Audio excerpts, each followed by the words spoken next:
So hello and welcome to a very, you can see, sunny day and morning. We've been up for sunrise, say we, me and Julian. Julian is actually driving at the moment. I'm being chauffeured, which is rather nice. Um, but yeah, the reason being is I've left my car. We've just been to the Roaches for this morning. You may have seen in another video. And yeah, the sun's out. All the people are rocking up now to go climbing and walking and hiking. But I've got this special, secret little location that I've found. And I don't know how secret it is, but a special little location I don't think I've ever seen anyone go and photograph. I don't think I've seen anyone vlog it or anything. So it'd be really nice if you could hang around and see if we actually make it and survive, because I'm having a dreadful weekend. Then I came out in the van last night and I parked up and I realised after driving an hour and a half that I've got no boots or trainers or anything. All I've got is my Crocs. So I've been on the rocks in my Crocs. There you go again.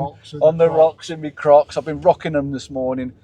I'm going to give you a clue. It's a quarry, and the quarry, I think it was something to do with sulfur, and the water that we're going near is that acidic that it's like neat bleach. Apparently you're not allowed to swim in it, you can't put your hands in it, it's really, really bad and toxic. All I've got is my Crocs, but I've just realised I've got a pair of Wellington boots in the back of the van.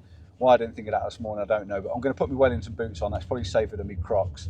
But if we get there, it should be pretty epic. I'm hoping I've got some charge left on my drone as well. I want to show you a bit of drone image. But that's enough of an intro. That's enough of me waffling. I'll see you when we get to the path. We don't know where the parking is. This is going to be the hard bit. We don't know how to park or where to park or even how to get onto the trail. But we're going to try.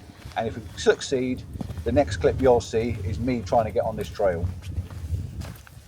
So we've arrived, and at last I've got me wellies on. That's a lot better than having me Crocs on. And in all fairness, looking at the pathway that we've got to walk on, this muddy, boggy, sludgy thing, I'm glad I've got me wellies on, to be honest.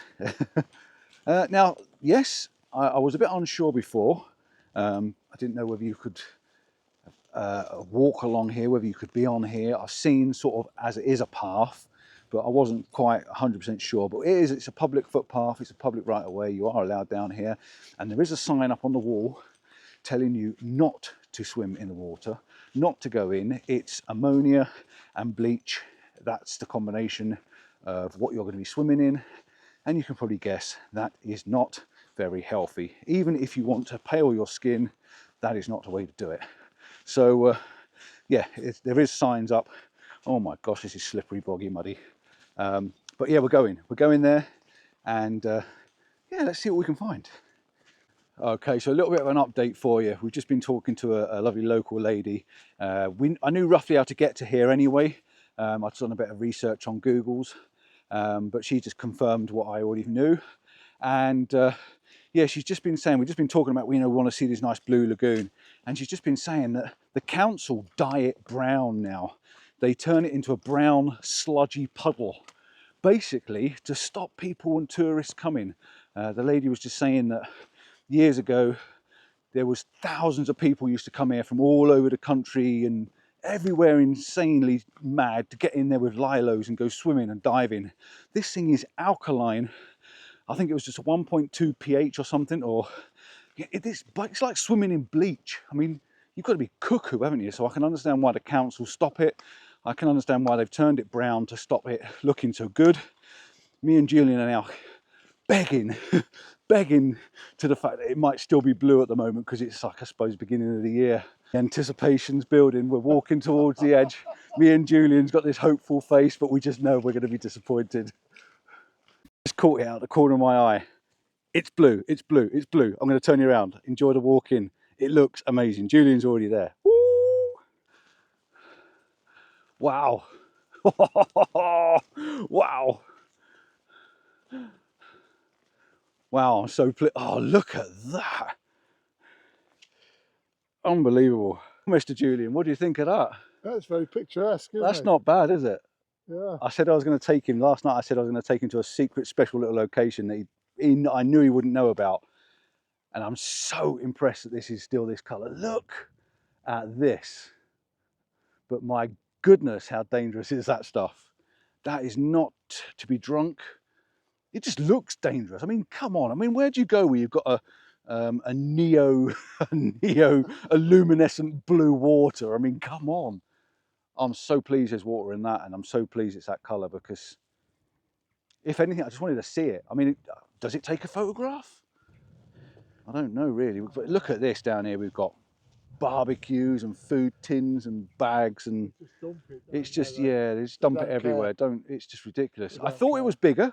I thought this was bigger, but that is amazing. I think it's going to take a fantastic phone snap, and the polarizer, that could really pop that color out. Right, let's have a little walk. Let's see if we can work out how to take a picture of this.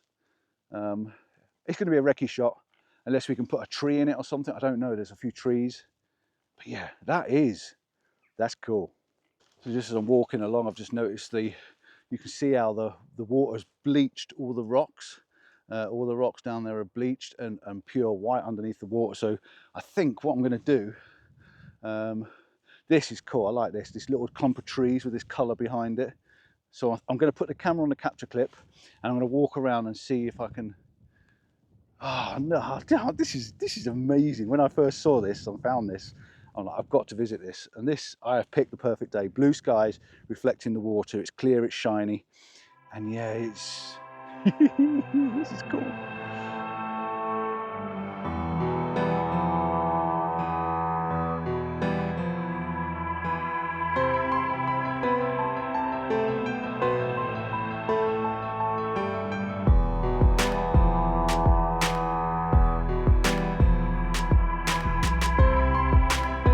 So I've just done a super wide, massive panoramic. I've shot all the way across, and then I've lifted it up and shot all the way back. If it stitches together, I'm going to put the image up now, but this should give you the whole scale of this lake. I'm now going to wander around it and see if I can find some better pictures, because there's got to be something better on this. I put the wide angle lens on with a polarizer, because the polarizer is really helping cut out that sunlight, but my God, I hope that panoramic works. So I'm actually right down waterside now, and you can't quite see the colour of the water from where I am, but what you can see is this dead twig from a tree that's down there that's bleached white, and all these rocks that are bleached white. Now I'm very conscious that I am not putting my tripod in this water at all, but this for me is the perfect shot to show this location. Absolutely perfect. And why on earth would anyone want to go swimming in that when you can see what I can see? That is just bonkers. But people do it. People actually go in this sort of water, and I just don't understand how and why you'd want to do that. So yeah, and I'm very careful to make sure that, oh, that is amazing. So looking through the viewfinder rather than on the screen, this shot is going to blow your mind. This is, you do not know.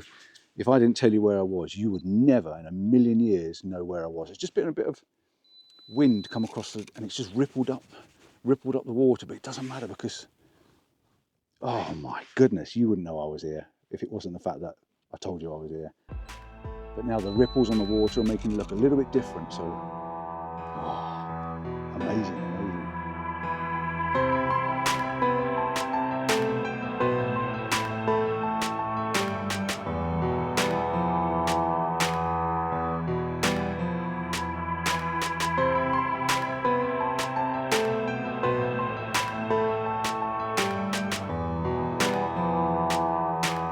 So I've got myself another shot set up, and I've got the camera up a lot higher. As you can see now, it's above my head rather than below my head.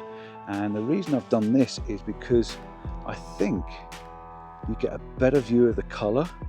And then what I'm doing is I'm taking the same shot with the polarizer in a slightly different orientation, a slightly different position, because it's bringing up the clouds and the color of the sky. And it's not just a blue sky now, we've got a little bit of texture up there, which is really, really nice. That's going in the same directions and the same line as the actual hillside behind it, the quarry.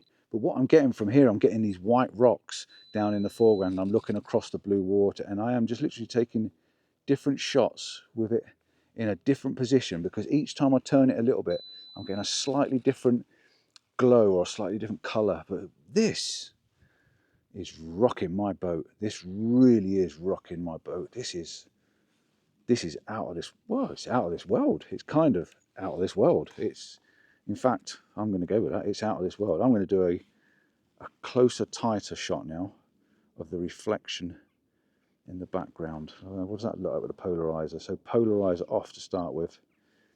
And then this is just a half and half, 50-50 shot. Polarizer. Oh, look at the blue. Polarizer. Sky. Yeah, the polarizer makes a difference as you turn it. And I'm just trying to get all the variants, all the variations of the different colours. And wow, this is bonkers.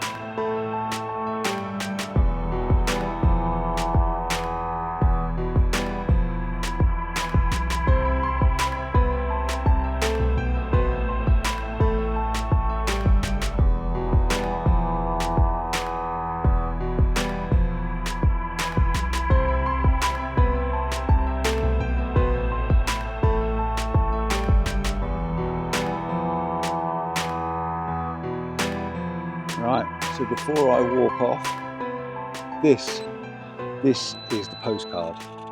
This is the postcard shot. This is the one that everyone will flock for miles to come and see.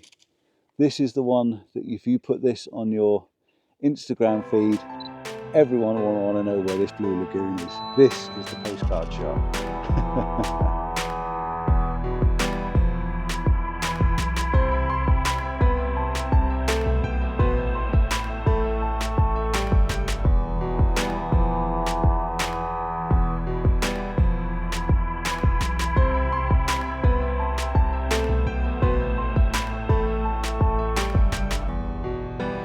I've just found a really, really wicked minimalistic shot. But this, I'm going to have to change the lens for. And I can do it handheld probably, but this is going to be amazing. This is going to be a really, really cool minimalistic shot. Absolutely fantastic. So lens has got to come off, swap them over. Then I'm going to put the polarizer on the other lens, which is still on this one. Maven polarizers, absolutely fantastic for this sort of job. And all you do is basically take it off and stick it on the other one. Simples. Yeah, easy, absolutely easy stuff.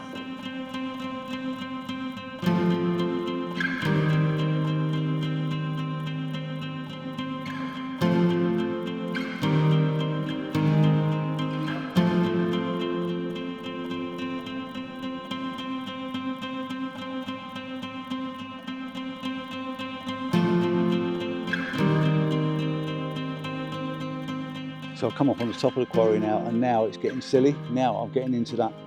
This is ridiculously simple to take a photograph because there are images busting out the frame. This is just so simple. Now I've got this shot set up. It is an absolute masterpiece, and I'm going to say that because it's true. I've got this beautiful blue water, absolutely amazingly blue water. I've got the quarry in the background. I've got this lone tree that's sitting perfectly in the blue, and I've got this beautiful triangle that just leads you through the quarry with the white rocks and everything. It's just absolutely amazing. What a shot that is. Absolutely. You cannot tell I'm in the UK. This is an absolute gorgeous location. I'm coming back. But next time I come back, this could be brown. Could be totally brown. We won't be the same, but please, if you do come here, if you do work it out and you come here, because I haven't put this location because it is quite dangerous. If you do want to know, just drop me a line. Please don't go in the water.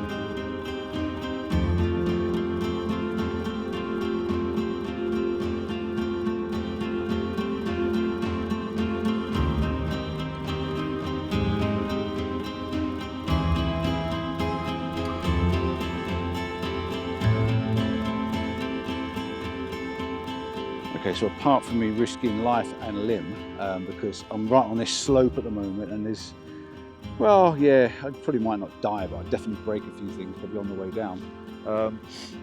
And it's a scree slope as well, so it's not ideal. But I've got this tree in front of me. Now the tree does blend into the background a little bit, or quite a lot to be honest, but it's still quite a good shot because you've got this perfectly blue lake, or pull behind it, and it's just very, very unique. I'll just move in the lens over just a little bit to give me a little bit more breathing room on the tree, and maybe come down a little bit.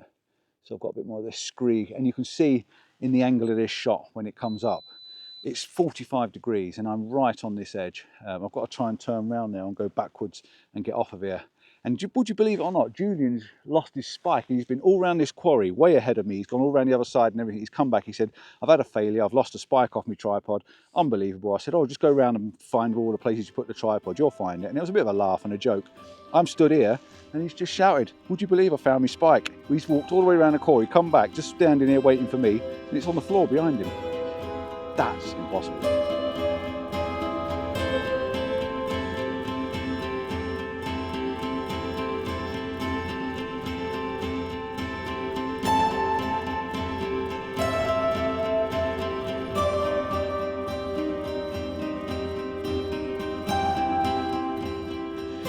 So we are going to make our way down this chalky alkaline slope, trying not to fall on one's buttocks. Julian can go first if he wants. And then there's another tree down here which just gives you another view. But you can see, look at this, that's the slope I was just on just now. That is a bonkers slope, that is. Really is. So let's get down and have another look this side. But I do like these chalky sides, and we're losing it now. We're looking at green and it's not quite as pretty. So this is another one of these videos where all I'm doing is taking lots and lots of photographs, but in all fairness, it don't matter. That's what I'm here to do. So I've got another one, and its polarizer is for the sky. I've got the bank on the left, the quarry water on the right hand lower thirds. But this is all about the sky. This sky is incredible. It's all sort of dappled. It's got like a mottled colour to it, but with the polarizer on, the blues and the whites are really popping out. And then you've got the white rocks and everything, and the blue water. So it makes quite a nice shot, quite a nice image. But it's very sky dominant. That's why I've got the camera pointing up, and all the lines are sort of leading that way. It looks pretty good actually. It's all right.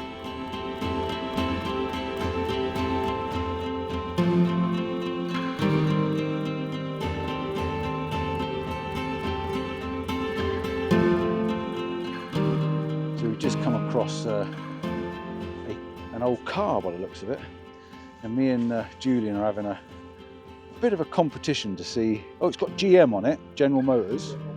So it could be a Moggy. It's really old, really old. I mean, I'm going to show you in a sec. It's beyond old. It needs work. If you can tell me what this is, I will be very, very impressed. But I'm just going to have a look on the crankcase and see if there's any identifying marks apart from GM. But there is a GM number on here. It's GM 90255 009. If that means something to somebody, then yeah, you've hit it on the head, and you can let me know. But yeah, there's a good one for you. First one to get this right. Look, we've got a gearbox down here, gearbox selector. There's a gearbox selector. It's got reverse on the left back, and then you got one is back, 2 is forward, 3 is back, 4 is forward, 5 is back. It can't be 5 speed. We didn't have 5 gears back then, but we've got GM on there as well, so it's General Motors again. There's your like a gear select lever thingy. That looks like almost like a VW, but it's not a VW. It's a W that's on there. Don't know if you can see that there. There's definitely like a W mark on there. It might mean something to somebody. And it's 4-cylinder, isn't it? 1, 2, 3, 4. I'm very intrigued. I love stuff like this. Very cool.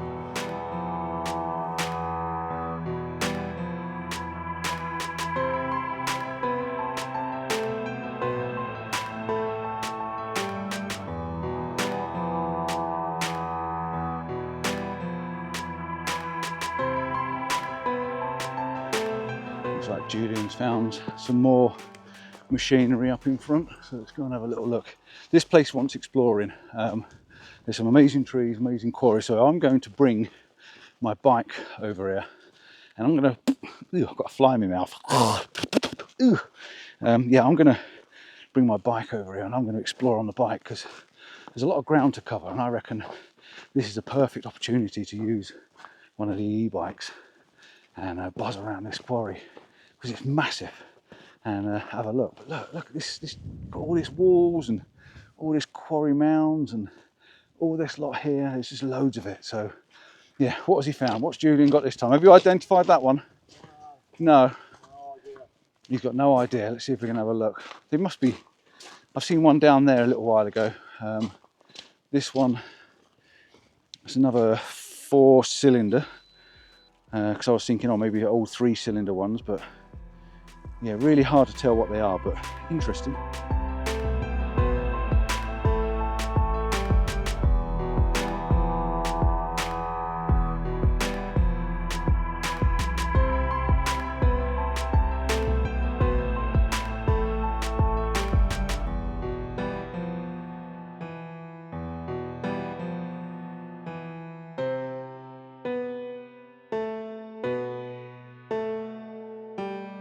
I've just been saying to Julian, this could be one of them videos that turned into a part 2. So I don't know if you're on part 2 now or whether, yeah, you know, what, yeah, you would be. But yeah, this is going to be a long one. We've just seen this building. Love this building. I don't know what it's for. Don't know where it comes from. And then we've got like a mini Quarry thing going on there. And look at this quarry. So I'd just like to say thank you for watching. Thanks, this is the end of part 1. I'm now going to start a part 2 video, and yeah, I know I'm in the van, bit of a jump to strangeness, but yeah, don't forget, like and subscribe, give us that thumbs up, links down below for the farm. Sorry I can't disclose this location, but to me I think it's a little bit one of those places that's a bit unsafe, and I know the locals, by speaking to the locals, are very upset with people parking in their gardens, on driveways and blocking entrances and things like that. So this is one of those locations that you have to be part of my Patreon team, and I've already sent a Patreon link out to where I've been, where it is, and the location. So yeah, you'll have to do your research and find it yourself if you want to find this place. So yeah, thanks for watching. Don't forget, like and subscribe again, and I'll see you all soon. Ciao for now. Don't forget to check out part 2, where I take you to the second part of the video, which is very important to the first part, sort of thing. Like, yeah, bye.